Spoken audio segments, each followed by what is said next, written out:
மேகதாது விவகாரத்தில் அனைத்து கட்சிகளுடன் டெல்லி சென்று பிரதமரை சந்தித்து வலியுறுத்த வேண்டும் என்றும், நதிகளை இணைத்து தமிழ்நாட்டை நீர்மிகை மாநிலமாக மாற்ற நடவடிக்கை எடுக்க வேண்டும் என்றும் சட்டப்பேரவையில் தேமுதிக பொதுச் செயலாளர் பிரேமலதா விஜயகாந்த் வலியுறுத்தி வருவதை அண்மை செய்தியாக பார்த்துக் கொண்டிருக்கிறோம்.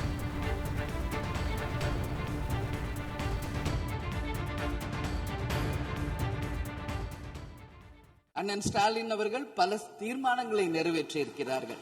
அது மட்டும் இல்லை, இதுவரைக்கும் முதல்வராக இருந்த அத்தனை பேருமே இதற்காக நாம பேசியிருக்கிறோம், போராடுகிறோம், சட்ட ரீதியாக நாம் அதற்கான தீர்வுகளை காண்கிறோம்.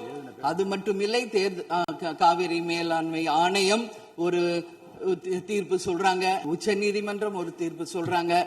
எதுவும் பேசியும் இதுவரைக்கும் தீர்வு இல்லை. இப்பொழுது முதல்வராக பதவியேற்றிருக்கும் சிவக்குமார் அவர்கள் சொல்றாரு, நாங்க பேச தயாராக இருக்கிறோம் என்று. நமது முதல்வரும் சிவக்குமார் அவர்களும், நான் என்ன சொல்றேன், இது எல்லாரும் மக்களுடைய, இப்போ இந்த அவை இது முக்கியமான சட்டமன்றம். இங்க வந்தவொன்னு எல்லாருக்கும் என்ன கொடுக்கறாங்க? தண்ணி தான் கொடுக்கறாங்க. அப்போ ஒவ்வொரு மனிதருக்கும் தண்ணி தான் முக்கியம். இன்னைக்கு காவேரி தாயின்னு தான் நம்ம சொல்றோம். ஒரு தாயின் ஒரு குழந்தைக்கும் எப்படி தாய்ப்பால் இன்றியமையாதோ அது பாருங்க, அத்தனை பேரும், அது விவசாயிகளாக இருக்கட்டும், குடிமக்களாக இருக்கட்டும், இங்கு மிக முக்கியமானது குடிதண்ணீர். நீரின்றி அமையாது இவ்வுலகு.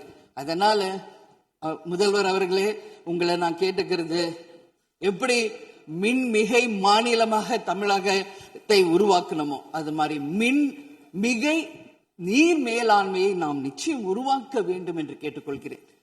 மழை நமக்கு ஒரு கொடை, கடவுள் கொடுத்தது. அதற்கு இனி வர இருக்கும் மழை காலத்திற்கு முன் அதற்கான தீர்வுகளை நாம் ஏற்படுத்தி எங்கெல்லாம் தமிழ்நாட்டின் நதிகளை இணைக்க வேண்டும். சும்மா நம்ம போய் பக்கத்து ஸ்டேட்டுக்கிட்டே தண்ணி கொடுங்க, டேம் கட்டாதீங்க கேட்டுக்கிட்டே தான் இருக்கோம், எதுவுமே நடக்கல.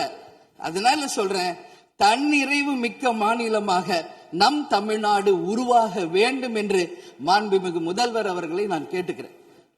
தமிழ்நாட்டில் இருக்கிற நதிகளை நாம் இணைப்போம், எல்லா இடத்துலையும் தூர் வாருவோம். வரப்போகும் மழைக்காலத்திற்குள்ள அந்த நீரை எப்படி சேமிக்க வேண்டும் என்பதை நாம முடிவு செய்யணும்.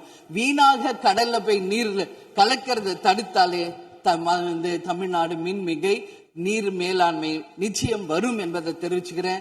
இதுல யாருக்கும் எந்த மாற்று கருத்தும் இருக்காது. தமிழ்நாடின் உரிமை என்றைக்கும் நாம் விட்டு தர முடியாது.